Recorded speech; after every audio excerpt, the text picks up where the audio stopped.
helped to direct him toward an objective behavioral psychology। इस चीज ने क्या किया, उसको पता चल गया कि यार मुझ में एक लैक ऑफ एबिलिटी है इंट्रोस्पेक्शन, टू यूज इंट्रोस्पेक्शन, ठीक है। he realized that I have not the ability to deal with introspection।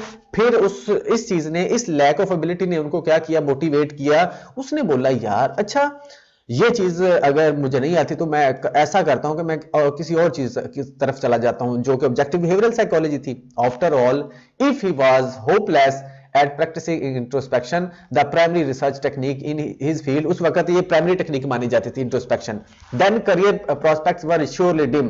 अगर वो कहता है कि यही वाली टेक्निक रही तो मेरा तो करियर खत्म हो जाएगा।